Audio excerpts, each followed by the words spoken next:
तो क्या मेडिसिन लेने के बाद में आपके भी पिंपल्स बढ़ गए हैं, जानते हैं इस वीडियो में। हेलो दोस्तों, मैं हूं आपका दोस्त dermatologist and hair transplant surgeon doctor Ankit. और काफ़ी लोगों का एक शिकायत होता है कि डॉक्टर मैंने जब मेडिसिन स्टार्ट किया तो मेरे पिंपल्स काफ़ी बढ़ गए हैं और पहले तो बहुत कम थे और ज़्यादा हो गए हैं। और most of time they are changing their doctors and after 10 days और 15 days और after 20 days of the starting of the medications they are coming and meeting me कि डॉक्टर फला डॉक्टर ने मुझे जो ट्रीटमेंट दिया आई थिंक उतना अच्छा नहीं था और उसकी वजह से मेरे पिंपल्स बढ़ गए हैं। तो देखिए, इस बात को हम अच्छे से समझते हैं। अगर आप समझोगे तो आप अपना एक्ने का ट्रीटमेंट अच्छे से ले पाओगे। ट्रीटमेंट के बाद में आपके पिंपल्स क्यों बढ़ जाते हैं? क्योंकि इसके मेनली दो रीजन्स होते हैं। फर्स्ट होता है कि जैसे एग्जांपल आपका एक जो डिजीज़ एक्टिविटी होती है हमारी बॉडी के अंदर, ठीक है, वो एक तरह से बढ़ रही होती है और आप अर्ली स्टेज में उस स्टेज में आप आते हैं हमारे पास में ट्रीटमेंट करने के लिए, डॉक्टर के पास जाते हैं।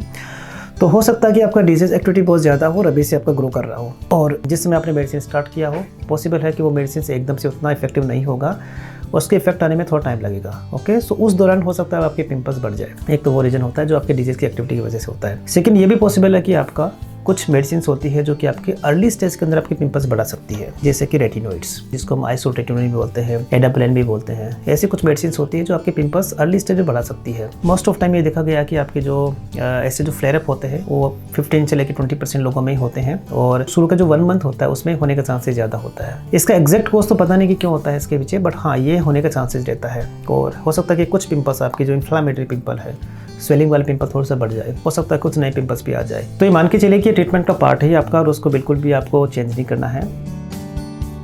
तो अगर हम बात करें ट्रीटमेंट ऑप्शंस की, क्या क्या हमें करना चाहिए, आपको क्या करना चाहिए। ओके, तो first and most important part है आपको अपना डॉक्टर चेंज नहीं करना है। Okay, I have seen so many people they are coming after 10 days, जैसे मैंने बताया। ओके, और डॉक्टर के बारे में बोलते हैं कि डॉक्टर शायद उन्होंने ट्रीटमेंट अच्छा नहीं दिया या फिर मेरा जो ट्रीटमेंट दिया गया है वो मेरे बॉडी पे शूट नहीं कर रहा है। तो ऐसा कुछ भी नहीं है। हो सकता है कि आप ज़्यादा प्रोन हो उस चीज़ के लिए जहाँ पे आप उन 20% लोगों में आ रहे हो जिनका फ्लेयर अप हो रहा है। ठीक है, so first and most important, अगर आपने इतने अपने डॉक्टर के पास गए हैं, इतना ट्रस्ट करके गए हैं, तो डेफिनेटली आपको थोड़ा ट्रस्ट और अच्छा से बिल्ड करके रखना पड़ेगा। Okay, so don't change your doctor. Second, don't change your medicine also. अगर आपको फ्लेयर अप होता है तो आप डॉक्टर के पास में जाइए और उनको बोलना कि डॉक्टर मेरे से पिंपल्स बढ़ रहे हैं। और मोस्ट ऑफ टाइम मैं कभी बोलता हूँ मेरे पेशेंट्स को कि भाई आपके थोड़ा बहुत पिंपल्स बढ़ सकते हैं, तो उसमें आपको बिल्कुल चिंता नहीं करनी है अनटिल अदरवाइज बहुत ज़्यादा पिंपल्स नहीं बढ़ जाते। थर्ड, मैं क्या करता हूँ मोस्ट ऑफ टाइम, जो आइसोट्रेटिनोइन की डोज है आपने देखा होगा अगर मेरे पास में विजिट की है तो मैं बहुत लो डोज से स्टार्ट करता हूँ सबसे पहले।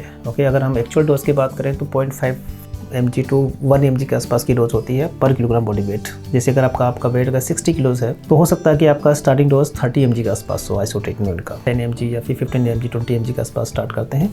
उससे फ़ायदा ये होता है कि एकदम से फ्लेयर अप नहीं होता है। सेकेंड, जो टॉपिकल रेटिनोइड्स होते हैं, लगाने का जो रेटिनोइड्स होता है उसको भी हम कम करने का कोशिश करते हैं। ओके, ये हमारे दिमाग में जरूर होता है कि कहीं ना कहीं फ्लेयर अप हो सकता है आपका, तो आपको ध्यान देना है। डॉक्टर भी हमेशा ध्यान देंगे इस बात के लिए। और एक ओरल एंटीबायोटिक्स उस कंडीशन में स्टार्ट की जा सकती है जब आपके पिंपल्स खूब ज़्यादा होते हैं या फिर इन्फ्लामेटरी पिंपल्स ज़्यादा होते हैं। इस तरह से आपका ये पिंपल्स हैं जो आपका फ्लेयर अप है, इनिशियल फ्लेयर अप, उसको हम कंट्रोल कर सकते हैं।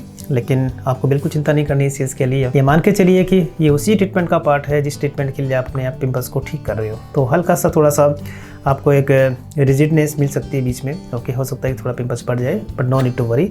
इसका जो एंड रिजल्ट होता है हमेशा बहुत अच्छा होता है, क्योंकि आइसोट्रेटिनोइड्स या रेटिनोइड्स मेडिसिन बहुत अच्छे मेडिसिन होते हैं और डॉक्टर आपको अच्छे से सुपरवाइज करके देंगे उसका। तो आगे से अगर आपके पिंपल्स बढ़ते हैं तो बिल्कुल चिंता मत कीजिए, visit to your doctor, you will definitely take care of that part. Thank you.